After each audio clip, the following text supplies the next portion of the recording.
فغن وليغ القلب لانفضوا من حولك فاعف عنهم واستغفر لهم وشاورهم في الأمر فإذا عزمت فتوكل على الله إن الله يحب المتوكلين صدق الله العظيم إن الله وملائكته يصلون على النبي يا أيها الذين آمنوا صلوا عليه وسلموا تسليما الصلاة والسلام عليك يا سيدي يا رسول الله وعلى آلك وأصحابك يا سيدي يا خاتم الأنبياء الصلاة والسلام عليك يا سيدي يا رحمة للعالمين وعلى آلك وأصحابك يا سيدي يا خاتم النبيين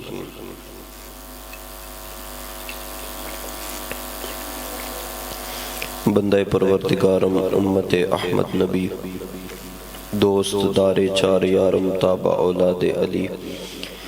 مذہب حنفی دارم ملت حضرت خلیل خاک پائے غوث اعظم زیر سایہ ہر ولی صدیق عکس حسن کمال محمد است فاروق ذل جاہ و جلال محمد است عثمان ضیاء شمع جمال محمد است حیدر بہار باغ خصال محمد است صلی اللہ تعالی علیہ وسلم شہنشاہ حبیبا مدینے دیا خیر منگتا ہمیں تیری سرکار چوں صدقہ اپنے فقیراں دے سونیا خالی جاواں میں تیرے دربار چوں صدقہ اپنے فقیراں دے سونیا خالی جاواں میں تیرے دربار چوں پہنچ ساحل تے سب دے سفینے گئے بختاں والے ہزاراں مدینے گئے پہنچ ساحل تے سب دے سفینے گئے بختاں والے ہزاراں مدینے گئے میرے بختاں دی کشتی وی نام خدا پار کر دے غماں دے او مجدھار چوں میرے بختاں دی کشتی وی نام خدا پار کر دے غماں دے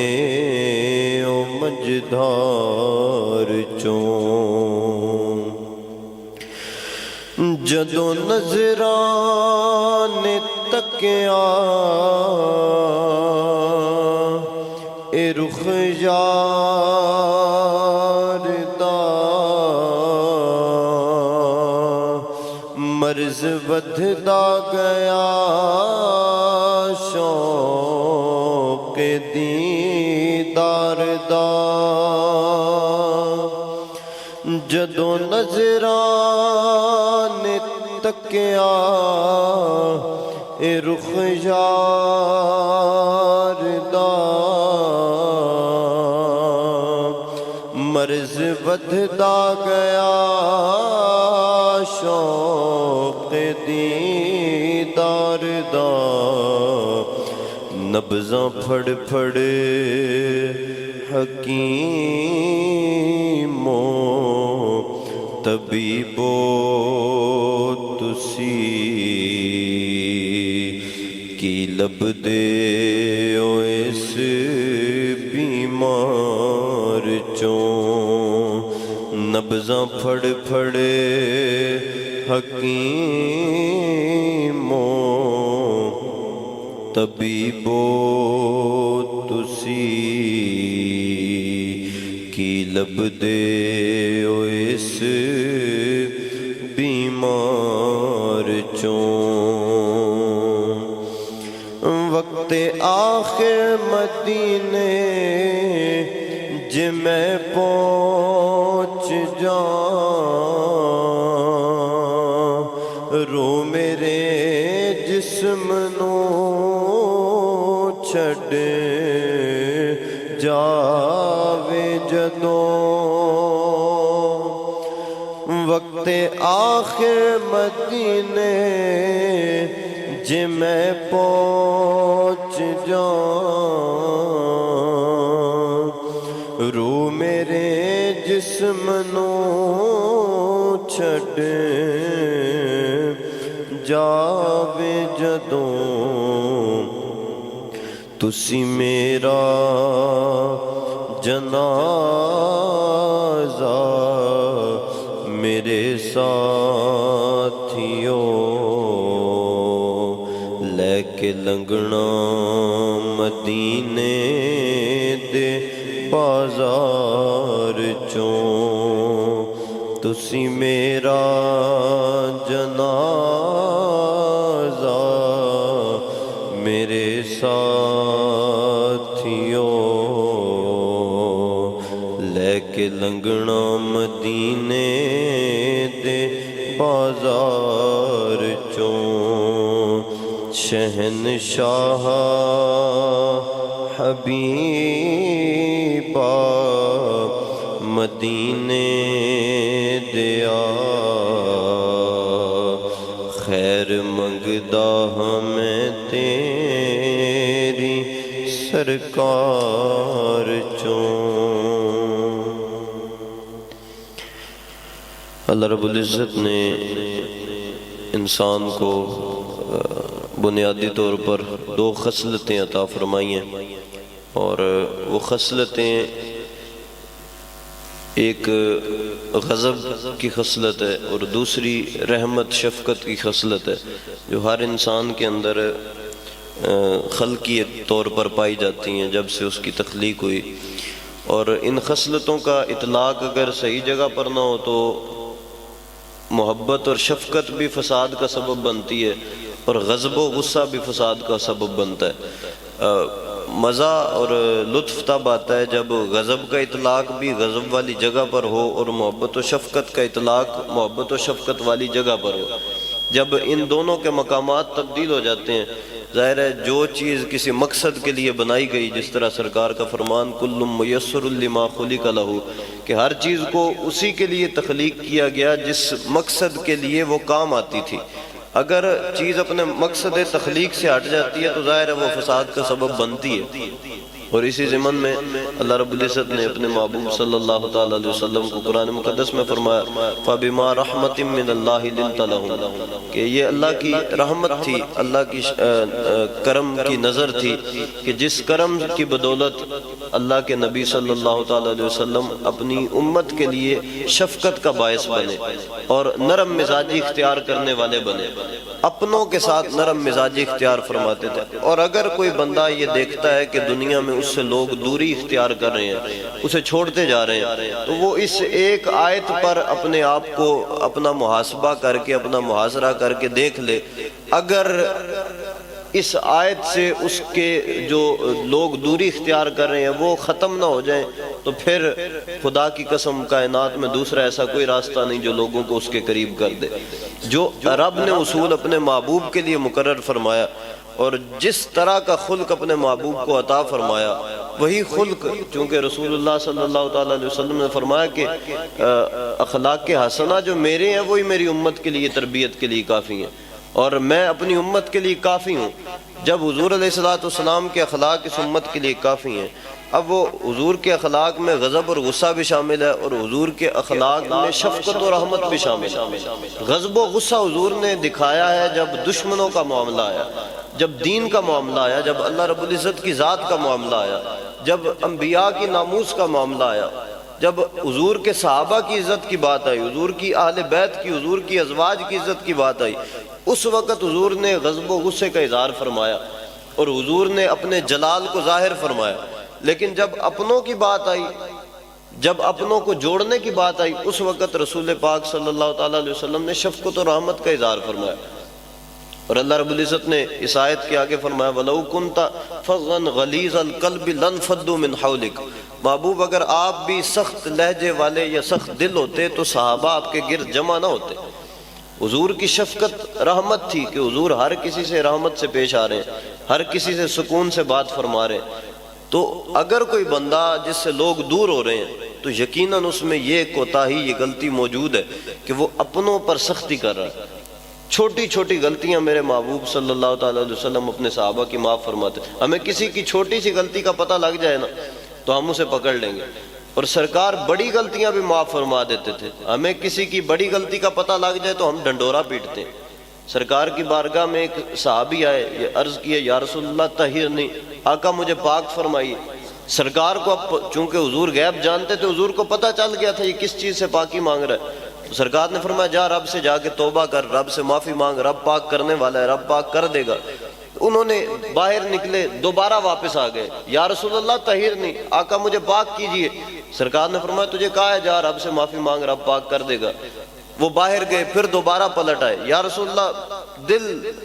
بے چین ہے، پاک فرمائیے۔ تو سرکار نے فرمایا بما اطہرک، بتا میں تجھے کس چیز سے پاک کروں۔ عرض کرنے لگے یا رسول اللہ زنا کر بیٹھوں تو پاکی عطا فرمائے۔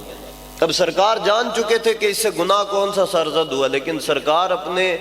غلام کی پردہ پوشی فرمانا چاہتے تھے، لیکن اس پردہ پوشی سے، اس رحمت و شفقت سے آج ہم محروم ہیں۔ سرکار دو عالم صلی اللہ تعالیٰ علیہ وسلم کے صحابی حضرت ابو ایوب انصاری رضی اللہ تعالیٰ عنہ، ان کے پاس ایک حدیث تھی لیکن حدیث کا گواہ نہیں تھا۔ وہ گواہ ڈھونڈنے کے لیے مدینہ سے مصر تک کا پیدل سفر کیا، سواری ساتھ تھی لیکن سواری کتنا بوجھ اٹھائے، کتنے وقت کے لیے اٹھائے، کبھی وہ سواری پر سوار ہوتے ہیں، کبھی پیدل چلتے ہیں۔ کئی دنوں کی مسافت طے کر کے حضرت ابو ایوب انصاری وہاں پر پہنچے،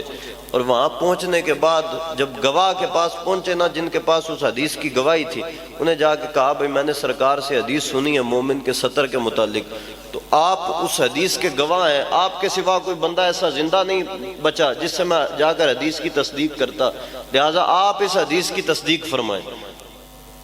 وہ اب کہنے لگے جی میرے پاس حدیث ہے، میں حدیث سناتا ہوں۔ انہوں نے حدیث سنائی، انہوں نے کہا رسول اللہ صلی اللہ علیہ وسلم سے میں نے سنا، سرکار نے فرمایا من ساتر مؤمنا فی الدنیا عورتہ ساترہ اللہ یوم القیامہ، کہ جو شخص دنیا میں اپنے مومن بھائی کی پردہ پوشی کرتا ہے، رب قیامت کے دن اس کی پردہ پوشی فرمائے گا۔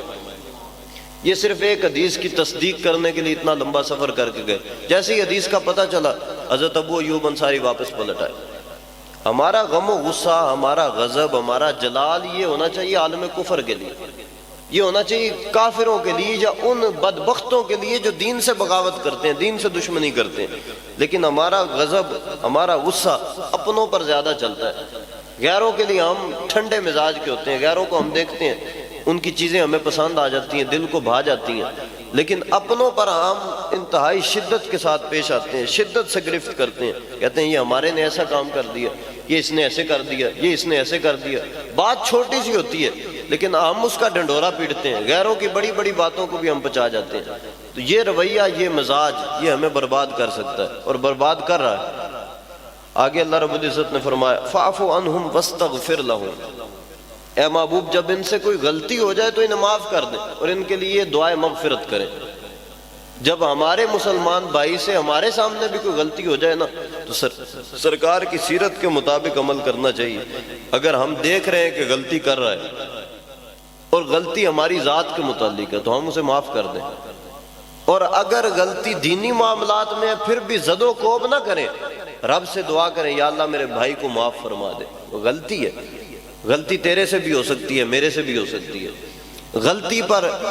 وہ حال اس بیچارے کا کر دینے کہ دوبارہ پلٹ کر وہ دین کی طرف بھی نہ آئے، دوبارہ پلٹ کر وہ مسجد میں بھی نہ آئے، دوبارہ پلٹ کر وہ کسی مذہبی تنظیم میں بھی شامل نہ ہو، تو ایسے غلطیوں پر زد و کوب کرنے سے لوگ دور ہوتے ہیں، ہم سے بچھڑتے چلے جاتے ہیں۔ تو یہ رویہ، یہ مزاج جو ہمارا معاف نہ کرنے والا یا غصہ دکھانے والا ہے، یہ لوگوں کو ہم سے دور کرتا ہے۔ اور آج ہم جدائی کا شکار اس وجہ سے ہیں کہ ہمارا آپس میں رویہ ٹھیک نہیں ہو رہا، چھوٹی چھوٹی باتوں پر جھگڑا کر لیتے ہیں، چھوٹی چھوٹی باتوں پر الجھ جاتے ہیں۔ لیکن کافر جو ہیں وہ ایک جان ہو کر، چاہے وہ یہودی ہوگا، عیسائی ہوگا، سکھ ہوگا، پارسی ہوگا، مجوسی ہوگا، کوئی بھی ہوگا نا،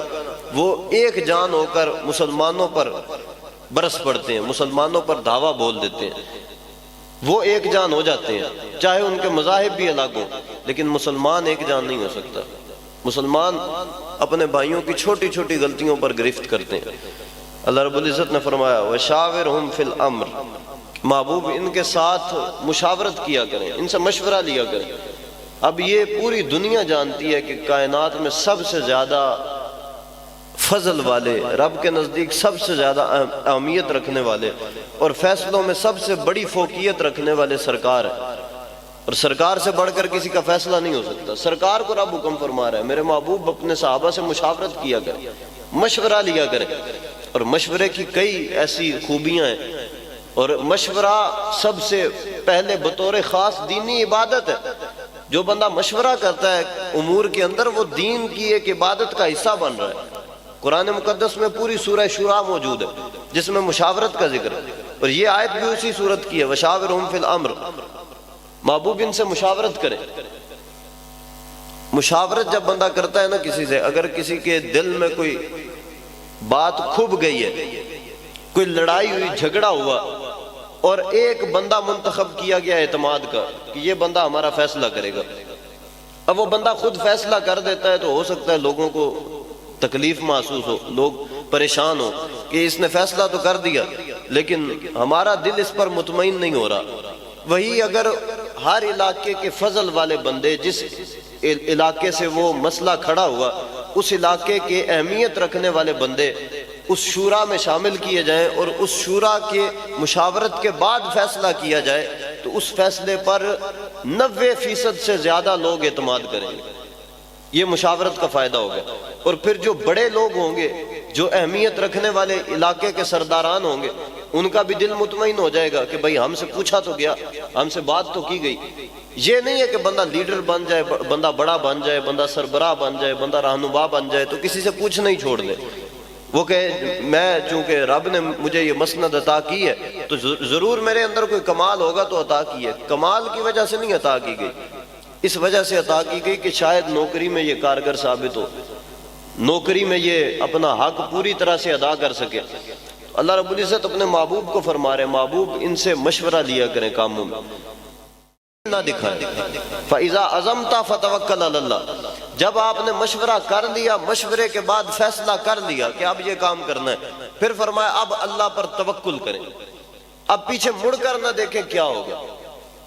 اب چونکہ ارادہ ہو چکا ہے، اب بات ہو چکی ہے، اب اپنے اوپر توکل نہیں کرنا، اپنی ذات پہ بھروسہ نہیں رکھنا، چونکہ دینی امور کے مطابق فیصلہ ہوا، جس طرح رب نے کہا اس انداز میں فیصلہ کیا گیا، تو اب پھر توکل بھی رب پر رکھ کر اپنی رسیاں رب کے سپرد کر کے چل پڑے، نکل پڑے، پیچھے مڑ کر دیکھنے کی ضرورت نہیں۔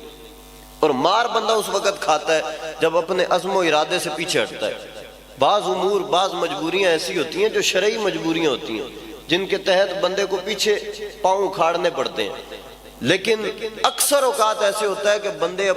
اپنی کمزوری کی وجہ سے پاؤں پیچھے اکھاڑ لیتے ہیں، اور اگر انہیں نہ نکلنے کی وجہ سے ذلت نہیں تھی نہ ہونی، اب انہیں نکلنے کے باوجود ذلت اٹھانی پڑ رہی ہے۔ رب نے جب کہہ دیا کہ مجھ پر توکل کرو، اللہ پر توکل کرنے سے کامیابی نصیب ہوتی ہے، بظاہر کامیابی نہ بھی ہو لیکن اس کا فائدہ ضرور ہوتا ہے، کیونکہ توکل رب پہ کیا ہے۔ اور توکل یہ بھی نہیں ہے کہ بندہ بے لگام دوڑ پڑے۔ داتا صاحب رحمۃ اللہ علیہ لکھتے ہیں کہ توکل یہ نہیں ہے کہ بندہ اپنے اونٹ کو صحرا میں چھوڑ دے اور یہ کہہ دے کہ میں نے اللہ پر توکل کر لیا، بلکہ توکل یہ ہے کہ بندہ اپنے اونٹ کو درخت کے ساتھ باندھ دے اور باندھنے کے بعد کہے کہ میں اب اللہ پر توکل کر رہا ہوں۔ توکل بھی کوئی بے لگام چیز نہیں ہے۔ توکل اللہ پر اس صورت میں کیا جائے جس صورت میں بنتا ہے۔ یہ نہیں ہے کہ بندہ بے لگام ہو کر کہے کہ میں بس اللہ پر توکل کرتا ہوں، ہر چیز میرے پاس آ جائے گی۔ جب تک بندہ خود قدم نہیں نہ بڑھاتا اس وقت تک اللہ پر توکل کرنے کا بھی فائدہ نہیں ہوتا۔ اللہ رب العزت نے فرمایا ان اللہ یحب المتوکلین، اللہ توکل کرنے والوں سے محبت فرماتا ہے۔ جو بندے رب پر توکل کرتے ہیں اور اپنی باغیں اپنے رب کے سپرد کر دیتے ہیں، فرمایا رب ان سے پیار کرتا ہے، رب ان سے محبت کرتا ہے۔ ان ینصرکم اللہ فلا غالب لکم، اگر تم اس انتظار میں رہو کہ اللہ تمہاری مدد کرے گا اور پھر اللہ تمہاری مدد کر دے، فرمایا جب اللہ کی مدد آ جائے تو پھر تم پر کوئی غالب نہیں ہو سکتا۔ وَإِن يَخْذُلْكُمْ فَمَنْ ذَا الَّذِي يَنصُرُكُم مِّن بَعْدُ، اور اگر اللہ ہی تمہیں چھوڑ دے، اللہ ہی تمہاری مدد نہ کرے تو پھر کون ہے جو رب کے سوا تمہاری مدد کر جائے؟ ہماری مدد کرنے والا ہمارا پروردگار ہے، ہماری مدد کرنے والا ہمارا رب ہے، لیکن رب اس صورت میں مدد فرمائے گا جب ہم رب کے قاعدوں پر عمل کریں گے، رب کے بتائے گئے اصولوں پر عمل کریں گے، ان ضوابط کو پکڑیں گے جو رب نے ہمیں عطا فرمائے۔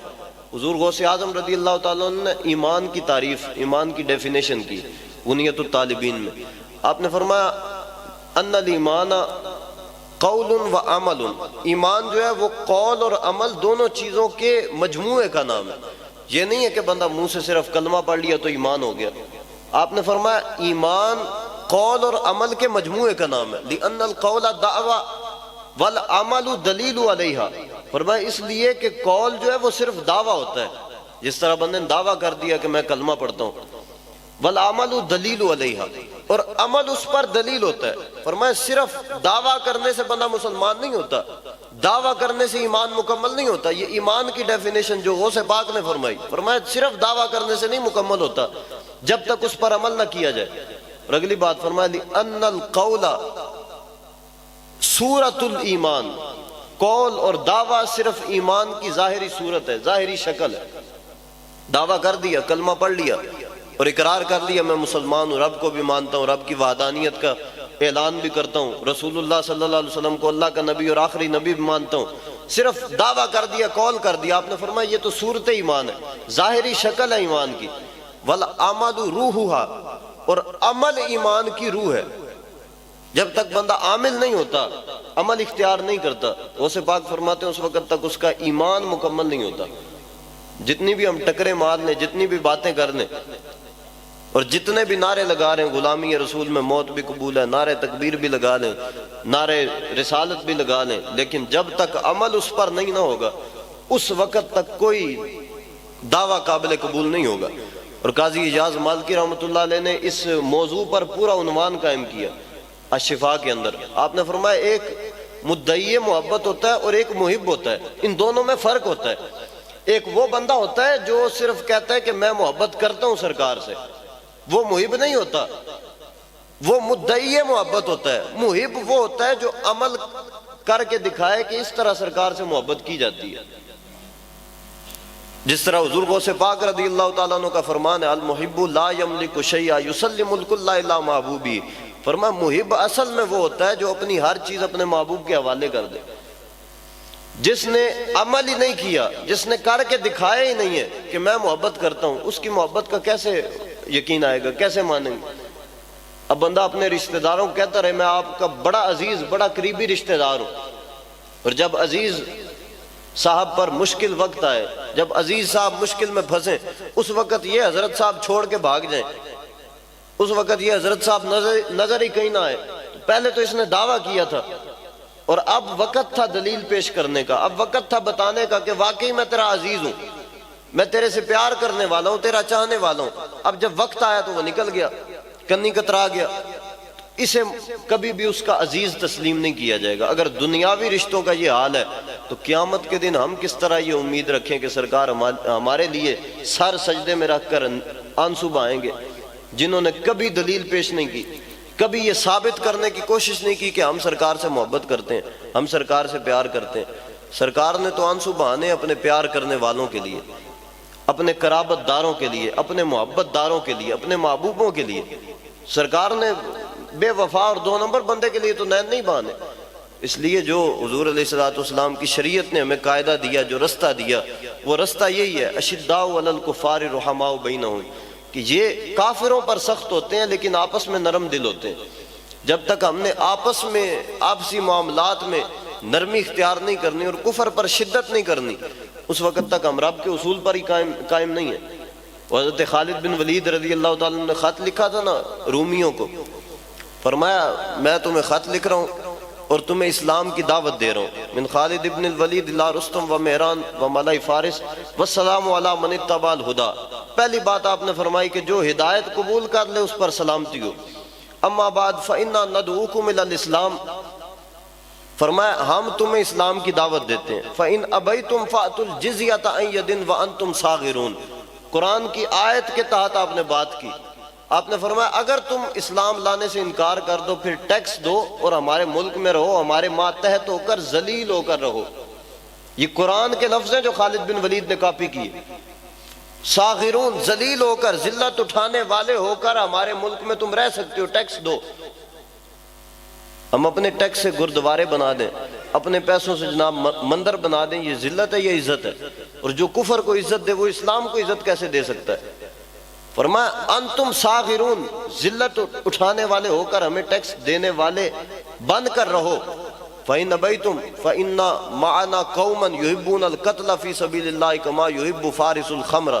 فرمایا اگر تم اسلام لانے سے بھی انکار کر دو، ٹیکس دینے سے بھی انکار کر دو، پھر میرے ساتھ ایسی قوم ہے جتنی تم شراب سے محبت کرتے ہو اس سے بڑھ کر وہ موت سے محبت کرتے ہیں، پھر ہم جنگ کریں گے۔ اسلام نے دو رستے عطا فرمائے کفر سے مقابلہ کرنے سے، کفر کے ساتھ رہنے کے، کفر کے ساتھ تعلق رکھنے کے۔ فرمایا ایک تو یہ کہ وہ تمہارے ملک میں ٹیکس دے کر رہ سکتے ہیں، اگر نہیں دیتے تو ان سے جہاد کرو۔ جو رستہ اسلام نے عطا فرمایا وہ یہی ہے کہ آپس میں ہم نرمی اختیار کریں اور کفر پر ہم شدت اختیار کریں۔ اللہ رب العزت حضور علیہ الصلوۃ والسلام کی کامل محبت اور اتباع کی توفیق عطا فرمائے۔ وما علینا الا البلاغ۔